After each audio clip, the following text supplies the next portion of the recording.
Germany in the era 1680s to 1789 comprised many small territories. Prussia finally emerged as dominant. Meanwhile, the states developed a classical culture that found its greatest expression in the Enlightenment, with world-class leaders such as philosophers Leibniz and Kant, writers such as Goethe and Schiller, and musicians Bach and Mozart. Military and diplomatic history. Germany, or more exactly the old Holy Roman Empire, in the 18th century entered a period of decline that would finally lead to the dissolution of the empire during the Napoleonic Wars. Since the Peace of Westphalia in 1648, the empire had been fragmented into numerous independent states. In 1701, Elector Frederick of Brandenburg was crowned king in Prussia. From 1713 to 1740, King Frederick William I, also known as the Soldier King, established a highly centralized state. The term German dualism describes the long conflict between the two largest German states, Austria and Prussia, from 1740 to 1866, when Prussia finally forced Austria out of the German Confederation. The Kingdom of Prussia emerged as the leading state of the empire. Frederick III became King Frederick I of Prussia in 1701.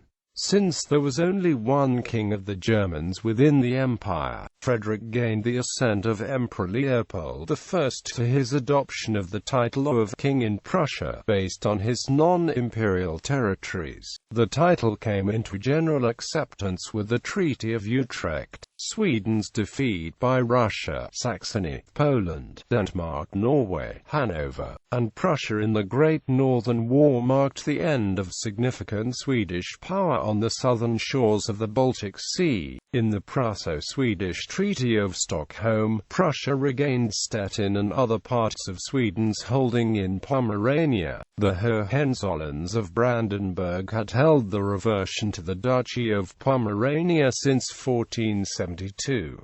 During this time, the trends set in motion by the Great Elector reached the culmination, as the Junkers, the landed aristocracy, were welded to the Prussian army. In 1740, King Frederick II came to the throne, using the pretext of a 1537 treaty, by which parts of Silesia were to pass to Brandenburg after the extinction of its ruling Piast dynasty. Frederick invaded Silesia, thereby beginning the War of the Austrian Succession. In 1744, Frederick invaded again to forestall reprisals and to claim, this time, the province of Bohemia. He failed, but French pressure on Austria's ally Great Britain led to a series of treaties and compromises, culminating in the 1748 Treaty of Aix-la-Chapelle that restored peace and left Prussia in possession of most of Silesia. When Frederick preemptively invaded Saxony and Bohemia over the course of a few months in 1756 to 57, he initiated the 7 Years' War. This war was a desperate struggle for the Prussian army, and the fact that it managed to fight much of Europe to a draw bears witness to Frederick's military skills. The situation became progressively grimmer until the death of Empress Elizabeth of Russia. The accession of the Prussophile Peter III relieved the pressure on the Eastern Front, defeating the Austrian army at the Battle of Berkersdorf and relying on continuing British success against France in the war's colonial theatres. Prussia was finally able to force a status quo antebellum on the continent. This result confirmed Prussia's major role within the German states and established the country as a European great power. This gave the start to the rivalry between Prussia and Austria for the leadership of Germany, referred to as German dualism. From 1763, against resistance from the nobility and citizenry, an enlightened absolutism was established in Prussia and Austria, according to which the ruler was to be the first servant of the state. The economy developed and legal reforms were undertaken, including the abolition of torture and the improvement in the status of Jews. The emancipation of the peasants began.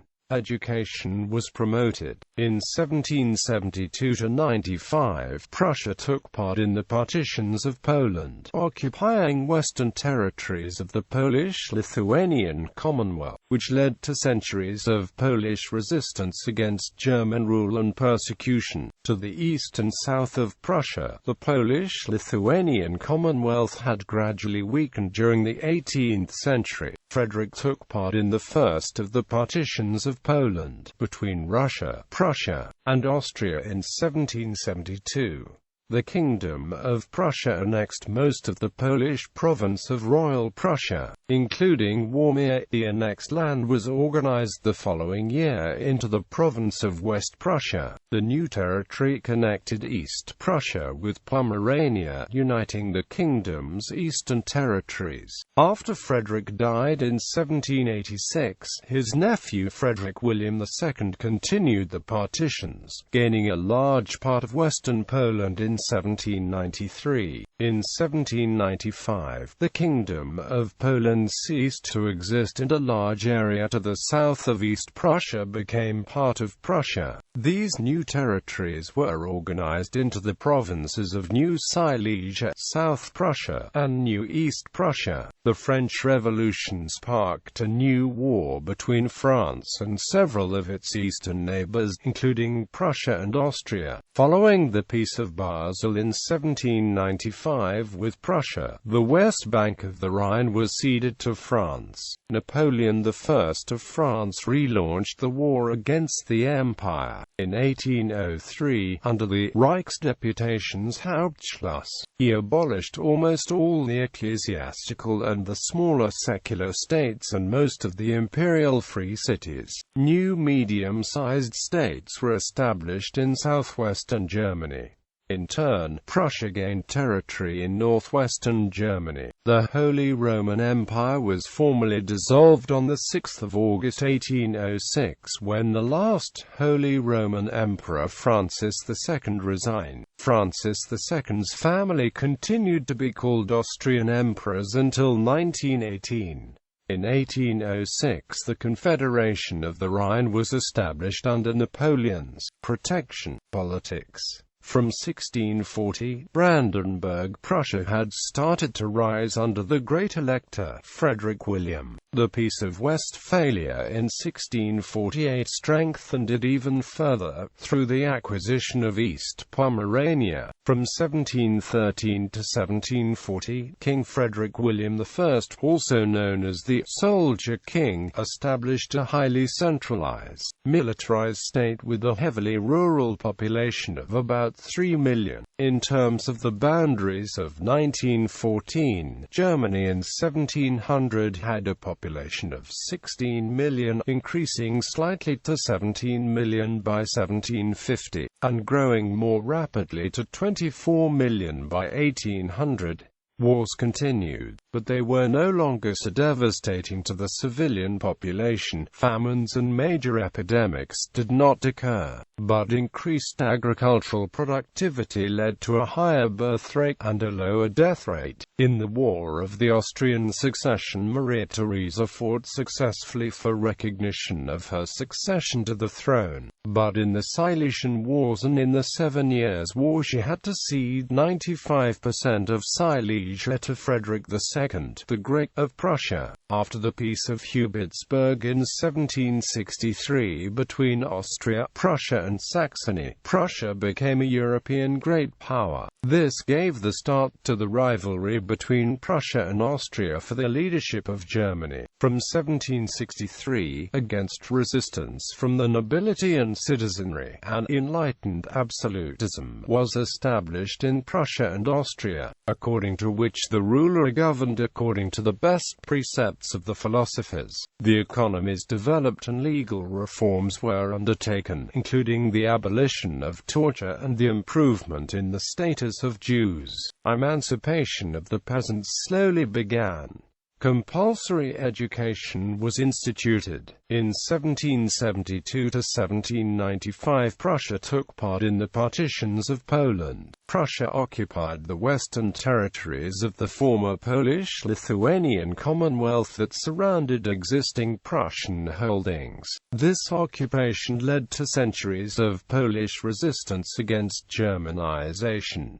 Smaller states, between Austria and Prussia, stood the remaining major part of Germany, while the existence of the two big powers precluded a serious reform of the confederate structure of Germany. Reform of the individual state government and administration was not excluded. The general picture was as varied as the political map of the Holy Roman Empire, and it is difficult to make any generalizations. The impression prevails, however, that, overall, after 1750 and especially after 1770, the general situation of the middle classes improved slightly, both economically and politically. Reforms were carried in a number of large and small states. The existence of profligate, vicious and dull-witted rulers was counterbalanced by some outstanding personalities. The bureaucrats, if often corrupt, showed greater competence and better education than before. Saxony remained in the vanguard of German cultural activities, and its commercial and industrial activities remained considerable, but politically, it was outclassed by its neighbor Brandenburg Prussia. Bavaria was especially unfortunate. It was a rural land with very heavy debts and few growth centers. In Württemberg, the Duke lavished funds on palaces, mistresses, great celebration, and hunting expeditions. Among the smaller princes, many offensive characters could be found, though also a substantial number of outstanding figures, such as Duke William Ferdinand of Brunswick and Margrave Karl Friedrich of Baden. Under the rule of Karl Friedrich, an enthusiast for the Enlightenment, Baden enjoyed some of the best governments of the smaller states, and serfdom was abolished in 1783. Although this was done primarily to avert peasant unrest and the flight of unfree Baden peasants to neighboring Breisgau after Joseph II abolished serfdom in the Austrian province in 1781. A large part of Germany still lived under the rule of bishops. Conditions in these ecclesiastical principalities were no less variegated than those of the secular states. All the bishops were scions of the ruling dynasties of the high aristocracy, and they considered themselves political rulers who lived and acted in the style of the contemporary secular court society. The sense of responsibility and their capacity for the administration of the territories also varied greatly. However, even at the best, they could not achieve the continuity of government that some dynastic states began to acquire. In Hesse-Kassel, the Landgrave Frederick II ruled 1760 to 1785 as an enlightened despot, and raised money by renting soldiers to Great Britain to help fight the American Revolutionary War. He combined Enlightenment ideas with Christian values, cameralist plans for central control of the economy, and a militaristic approach toward diplomacy. Hanover did not have to support a lavish court. Its rulers were also kings of England and resided in London. George III, Elector from 1760 to 1820, never once visited Hanover. The local nobility who ran the country opened the University of Göttingen in 1737. It soon became a world-class intellectual center. Society. Nobility. In a heavily agrarian society, land ownership played a central role. Germany's nobles, especially those in the east, called Junkers, dominated not only the localities but also the Prussian court, and especially the Prussian army. Increasingly, after 1815, a centralized Prussian government based in Berlin took over the powers of the nobles, which in terms of control over the peasantry had been almost absolute. To help the nobility avoid indebtedness, Berlin set up a credit institution to provide capital loans in 1809, and extended the loan network to peasants in 1849. When the German Empire was established in 1871, the Junker nobility controlled the army and the navy, the bureaucracy, and the royal court. They generally set governmental policies. Peasants and rural life. Peasants continued to center their lives in the village, where they were members of a corporate body and helped manage the community resources and monitor the community life. In the East, they were serfs who were bound permanently to parcels of land. In most of Germany, farming was handled by tenant farmers who paid rents and obligatory services to the landlord, who was typically a nobleman. Peasant leaders supervised the fields and ditches and grazing rights, maintained public order and morals, and supported a village court which handled minor offenses. Inside the family, the patriarch made all the decisions, and tried to arrange advantageous marriages for his children. Much of the village's communal life centered around church services and holy days. In Prussia, the peasants drew lots to choose conscripts required by the army. The noblemen handled external relationships and politics for the villages under their control, and were not typically involved in daily activities or decisions. The emancipation of the serfs came in 1770 to 1830, beginning with Schleswig in 1780. The peasants were now ex-serfs and could own the land, buy and sell it, and move about freely. The nobles approved, for now they could buy land owned by the peasants. The chief reformer was Baron von Stein, who was influenced by the Enlightenment, especially the free market ideas of Adam Smith. The end of serfdom raised the personal legal status of the peasantry. A bank was set up so that landowner could borrow government money to buy land from peasants. The result was that the large landowners obtained larger estates, and many peasants became landless tenants, or moved to the cities or to America. The other German states imitated Prussia after 1815. In sharp contrast to the violence that characterized land reform in the French Revolution, Germany handled it peacefully. In Schleswig, the peasants, who had been influenced by the Enlightenment, played an active role. Elsewhere they were largely passive. Indeed, for most peasants, customs and traditions continued largely unchanged, including the old habits of deference to the nobles whose legal authority remains quite strong over the villages. Although the peasants were no longer tied to the same land like serfs had been, the old paternalistic relationship in East Prussia lasted into the 20th century. The agrarian reforms in northwestern Germany in the era 1770 to 1870 were driven by progressive governments and local elites. They abolished feudal obligations and divided collectively owned common land into private parcels, and thus created a more efficient market-oriented rural economy. It produced increased productivity and population growth. It strengthened the traditional social order because wealthy peasants obtained most of the former common land, while the rural proletariat was left without land. Many left for the cities or America. Meanwhile, the division of the common land served as a buffer, preserving social peace between nobles and peasants. In the East, the serfs were emancipated, but the Junker class maintained its large estates and monopolized political power. Around 1800, the Catholic monasteries, which had large land holdings, were nationalized and sold off by the government. In Bavaria, they had controlled 56% of the land. Enlightenment. Before 1750, the German upper classes often looked to France for intellectual, cultural and architectural leadership. French was the language of high society.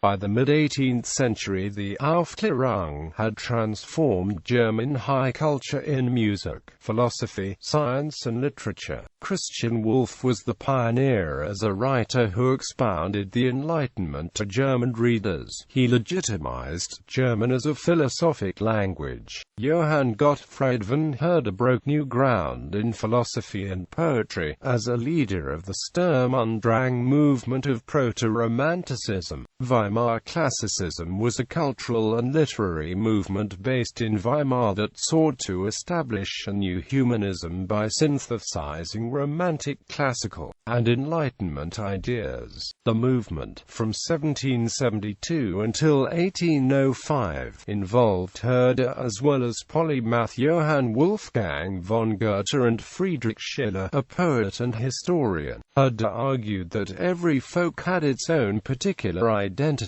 which was expressed in its language and culture. This legitimized the promotion of German language and culture and helped shape the development of German nationalism. Schiller's plays expressed the restless spirit of his generation, depicting the hero's struggle against social pressures and the force of destiny. German music, sponsored by the upper classes, came of age under composers Johann Sebastian Bach, Joseph Haydn, and Wolfgang Amadeus Mozart. In remote Königsberg, philosopher Immanuel Kant tried to reconcile rationalism and religious belief, individual freedom, and political authority. Kant's work contained basic tensions that would continue to shape German thought, and indeed all of European philosophy, well into the 20th century. The German Enlightenment won the support of princes, aristocrats, and the middle classes, and it permanently reshaped the culture. French Revolution 1789 to 1815. German reaction to the French Revolution was mixed at first. German intellectuals celebrated the outbreak, hoping to see the triumph of reason and the Enlightenment. The royal courts in Vienna and Berlin denounced the overthrow of the king and the threatened spread of notions of liberty, equality, and fraternity. By 1793, the execution of the French king and the onset of the terror disillusioned the Bildungsbürgertum. Reformers said the solution was to have faith in the ability of Germans to reform the laws and institutions in peaceful fashion. Europe was racked by 2 decades of war revolving around France's efforts to spread its revolutionary ideals, as well as to annex Belgium and the Rhine's left bank to France and establish puppet regimes in the Netherlands, Germany and Italy. The French revolutionaries' open and strident republicanism led to the conclusion of a defensive alliance between Austria and Prussia on the 7th of February, 1792. The alliance also declared that any violation of the borders of the empire by France would be a cause for war. The extremists among the French revolutionaries saw war as a chance to defeat the domestic opponents and embarrass the king, whose Austrian wife, Marie Antoinette, was Emperor Leopold II's sister.